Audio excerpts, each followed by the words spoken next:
तुझ्या वहिनीने सकाळी शेवटचा श्वास घेतला ग. बोलताना दादाचा कंठ दाटून आला होता.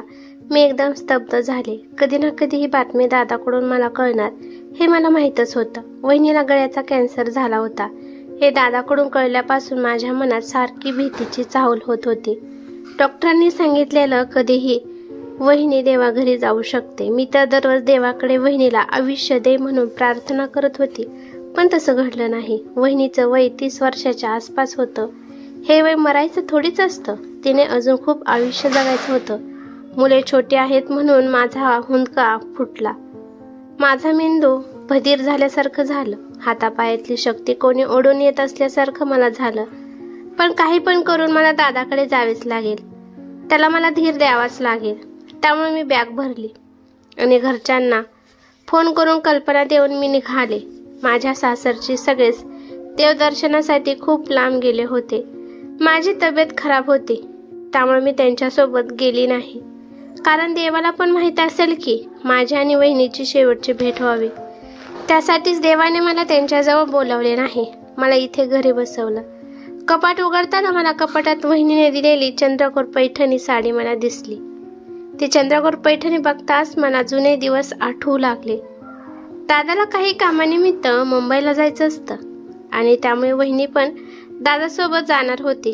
कारण का वहिनीला पण मुंबई पाहायची होती आणि ते दोघे जाणार म्हणून मी पण त्यांच्या मागे लागले. त्यावेळेस माझं लग्न झालं नव्हतं.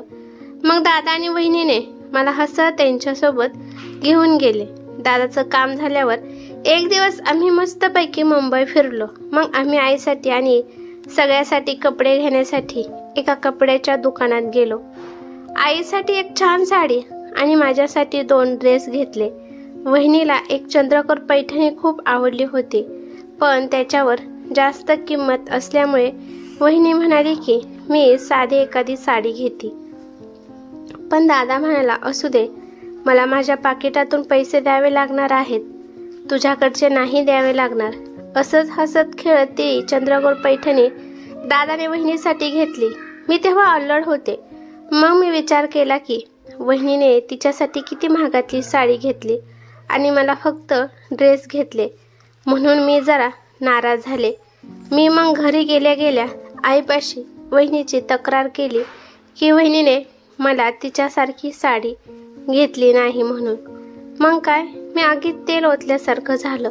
दादा कामावरून घरी आल्या आल्या आईने त्याच्या पुढे किरकिर केली, अरे सार्थक, स्वतःची नाही तर मनाची तरी लाज ठेव. अगं आई, आता मी काय केलं? करून सवरून आता म्हणतोस की मी काय केलं आहे? अरे मला आणली तू 2000ची साडी, तुझ्या बायकोला आणली 3000ची चंद्रकोर पैठणी आणि तू गीतासाठी का नाही आणली? तिचं पण वय साडी घालायचं झालं आहे. आता 1-2 वर्षांनी तिचं पण लग्न करायचं आहे. मग तुम्हा दोघांना एवढं पण समजत नाही का हिला पण वहिनीसारखी साडी घ्यावी? अगं आई, मी 2 ड्रेस घेऊन दिलेत की. अरे बायकोला घ्यायचं म्हणल्यावर तुझ्याकडे पैसे असतात आणि आम्हा दोघींना काय घ्यायचं म्हणल्यावर तुझी किरकिर सुरू होते. अगं आई, एवढ्या लवकर तिला साड्या कशाला घ्यायच्या? म्हणून मी तिला भारीतले 2 ड्रेस घेऊन दिले आहेत. आई म्हणायला लागली, तुझे बाबा होते तेव्हा त्यांनी माझी खूप हौस मौज केली. आता तुझ्या भरोशावर आम्हाला राहावं लागते. जसं तू राहा म्हणेल तसं आम्हाला राहणं भागच आहे बाळा. सार्थक दादा काहीच बोलला नाही. आई खूप वेळ बडबड करत होती. मग वहिनीने तिची चंद्रकोर पैठणी आईच्या मांडीवर ठेवत म्हणाली, आई, ही पैठणी आपण गीता ताईच्या लग्नात देऊ, त्यांना खूप छान दिसेल. पण आईने वहिनीकडे रागाने पाहिलं आणि ती पैठणी रागात फरशीवर फेकून दिली. नको आम्हाला ही पैठणी, आम्ही काय या पैठणी वाचून मरणार नाही. इतकाच पुळका होता तर आधीच घेऊन यायचं ना. दोघीला पण सेम पैठणी. आता हे देखावा कशासाठी? ही पैठणी तुलाच राहू दे. असं म्हणून आई मुद्दामच मोठमोठ्याने रडू लागली. तुझे बाबा मला राणीसारखे ठेवत होते, आता तुमच्या दोघांच्या तालावर मला आणि माझ्या मुलीला नाचायला लागते. खूप वेळ झालं ती साडी तशीच तिथं पडून होती. मग नंतर वहिनीनेच ती साडी घेतली आणि मस्तपैकी घडी घालून ठेवून दिले. त्यानंतर माझ्या चुलत भावाचं लग्न होतं, त्यामुळे वहिनी ती पैठणी घालायची असा विचार करत होती. कारण का दादा तिला सारखा म्हणायचा की मी घेतलेली चंद्रकोर पैठणी का घालत नाहीस. मग ती म्हणायची की वेळ आल्यावर नक्कीच घालेल. त्यामुळे लग्नासाठी ती पैठणी घालायची असं ठरवते आणि ती घालते सुद्धा आणि सगळे तयार होतात. लग्नाला जाण्यासाठी वहिनी एकदम त्या निळ्या रंगाच्या चंद्रकोर पैठणीमध्ये एकदम लक्ष्मीसारखी दिसत होती. मग बाहेर जाता जाता माझी आई दादाला म्हणाली की अरे असले कसले कपडे घातलेस तू. अगं आई, काय झाले आता या कपड्याला, डाग लागला आहे कसला तरी पाठीमागे. हो ग आई, मी पाहिलंच नाही. अरे लक्ष कुठे असतं तुझं, लोक काय म्हणतील. बायको बघा कशी अप्सरासारखी नटली आहे आणि तिचा नवरा कळकुट्या कपड्यावर लग्नाला आला आहे. असं म्हणल्यावर दादासोबत वहिनी पण आतमध्ये जाते आणि ती पैठणी बदलती आणि दुसरी साडी घालते आणि दादा पण दुसरे कपडे घालून येतो. समोर पाहतो तर वहिनीने दुसरी साडी घातलेली असते. अगं अगं किती सुंदर दिसत होती तू त्या पैठणीमध्ये, का तू साडी बदलली. अहो मला त्या साडीमध्ये खूप उकडत होतं, त्यामुळे मी साडी काढली. दादाला समजलं होतं, पण आई पुढे त्याचं सुद्धा काही चालत नव्हतं. त्या दिवसापासून वहिनीने ती पैठणी कधीच घातली नाही. वहिनी दरवर्षी त्या पैठणीला व्यवस्थित क्लीन करून कापुराच्या पुरचडी करून वहिनी ती कपाटात नेऊन ठेवायची. वहिनीला आईचं बोलणं जिव्हारी लागलं हे मला कळत होतं. अचानक वडील गेल्यामुळे आईची खूप चिडचिड होत होती. ती सगळा राग वहिनीवर काढत होती. वहिनीला तर खूप दुष्टपणे वागवत होती माझी आई. आणि मी पण कधी कधी कळत नसल्याने वहिनीच्या खोड्या आईला जाऊन सांगायची. दादापेक्षा मी लहान होती म्हणून माझा खूप लाड करत होती. मला वडिलांची उणीव भासू नये म्हणून दादा आतोनात प्रयत्न करत होता. शिवाय आईला वाटायचं की आम्ही दोघी दादाच्या आश्रयामध्ये राहतोय. दादाला आई सतत टोचून बोलायची, घालून पाडून बोलायची. स्वतःच्या तंद्रीतच असतो सारखा सारखा बायकोचं कौतुक सांगतो. आईची बहिणीची काळजी अजिबात घेत नाही तो. आम्हा 3 बायांचा लोड कसा माझा दादा झेपत असेल ते त्यालाच माहित. बिचारा माझा दादा. दादाचं एक फोटोशॉप होतं, पण त्यातमध्ये पुष्कळ पैसे त्याला मिळत नव्हते, पण तो घराचा पूर्ण भार उचलू शकत होता. एवढा नक्कीच तो कमवत होता. कधी कधी बेताने वापरलं तरी शेवटच्या आखरीला पैसे अपुरे पडायचे. एकदा दिवाळीला दादाकडे पैसे नव्हते आणि दादा म्हणाला, आई आपण या दिवाळीला कोणालाच कपडे नको घ्यायला आणि घरात सुद्धा जे उपयोग असेल ते सामान आणू तेवढेच. पण आई म्हणाली की तुझ्या बहिणीसाठी कपडे तर घ्यावेच लागणार आहेत. शेवटी दुसऱ्याच्या घरी जाणार आहे, किती दिवस आपल्यापाशी राहणार आहे. जोपर्यंत आपल्यापाशी आहे तोपर्यंत तिची हाऊस मौज करून घेऊ. दादाने मान हलवून ठीक आहे म्हणाला. मी कपडे घालून सगळ्या घरात हिंडत होते आणि माझी वहिनी पण माझ्याकडे कौतुकाने पाहत होती.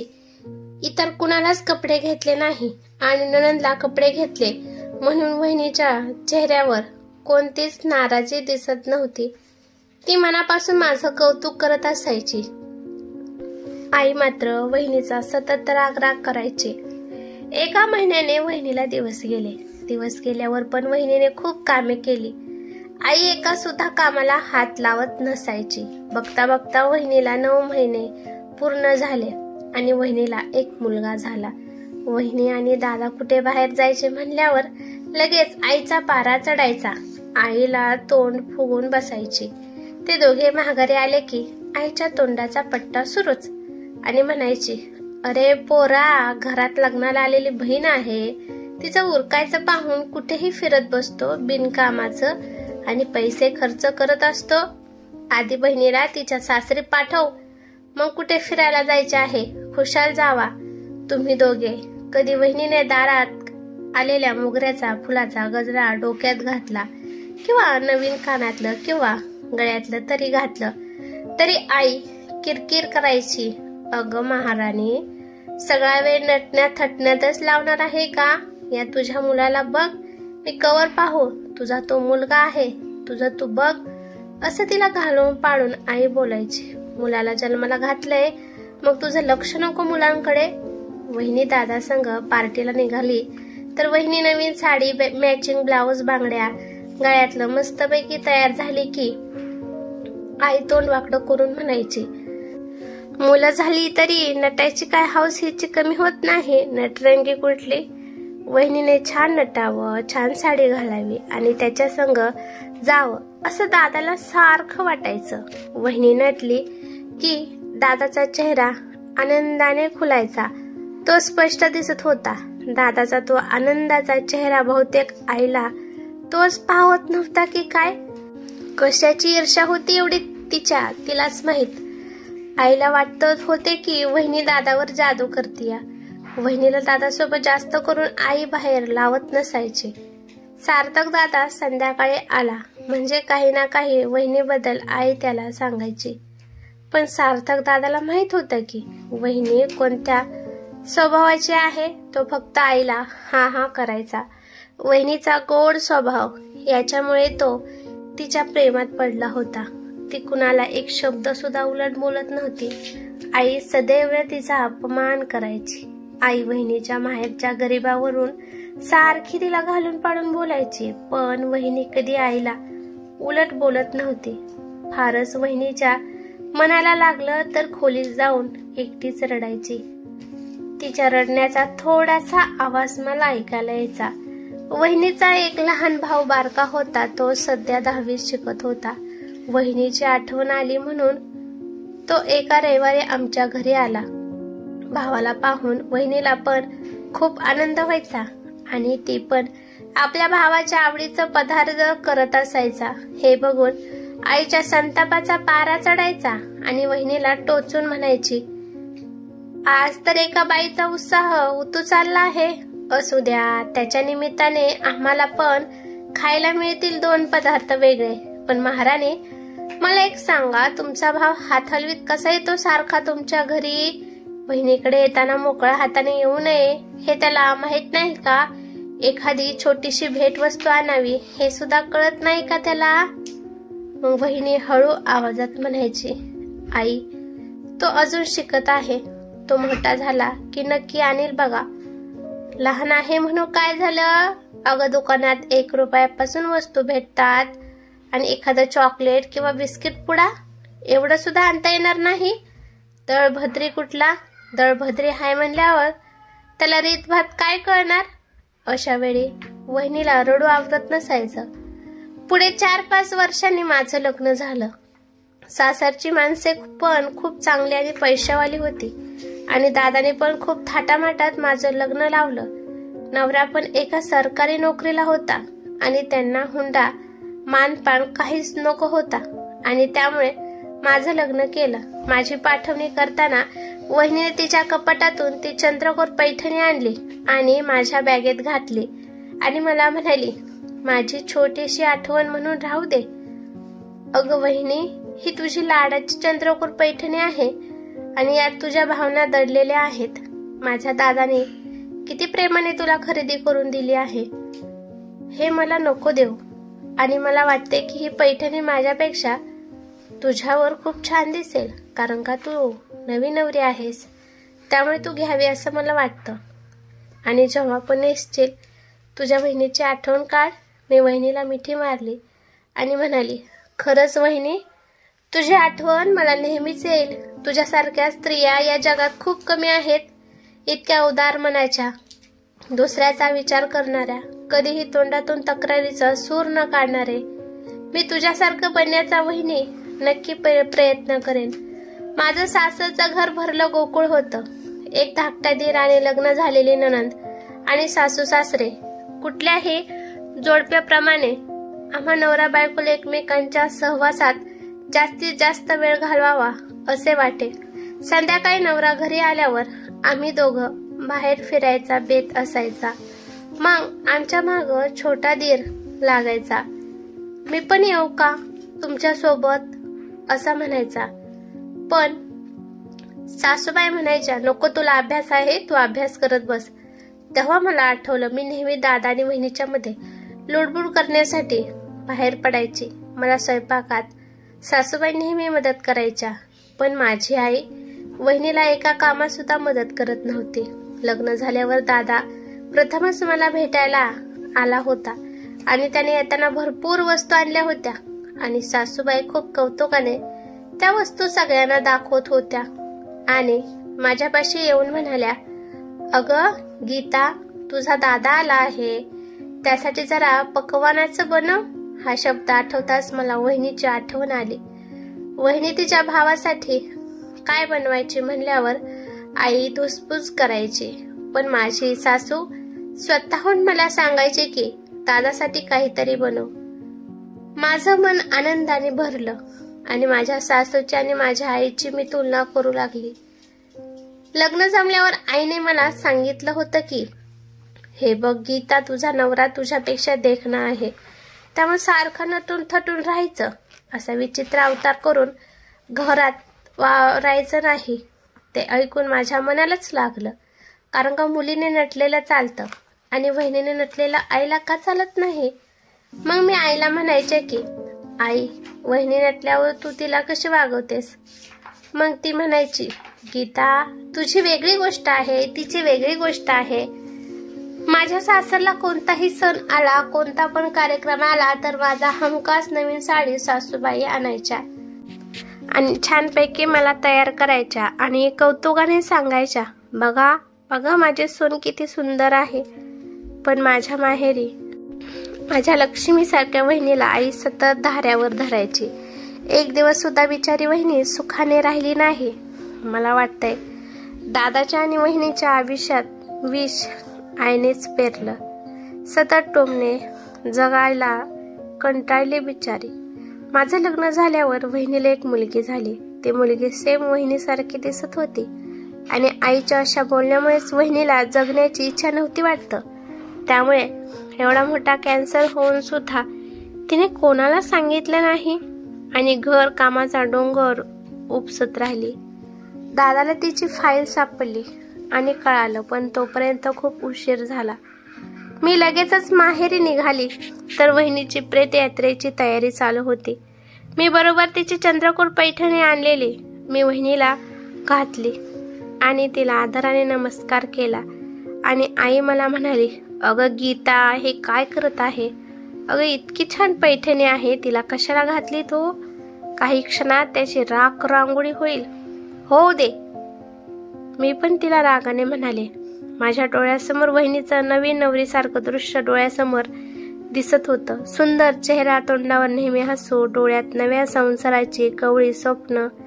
तेरडे उचलताना आई मोठ्याने रडू लागली, पण मला तिच्या रडण्यात आपलेपणा जाणवत नव्हता. दादा तर दगडच बनला होता. दोन्ही मुलं आईकडे बघत होती. मोठ्या मुलाला समजत होतं म्हणून तो रडत होता आणि छोट्या 3 वर्षाच्या चिमुकलीला हे काय चाललं आहे ते समजतच नव्हतं.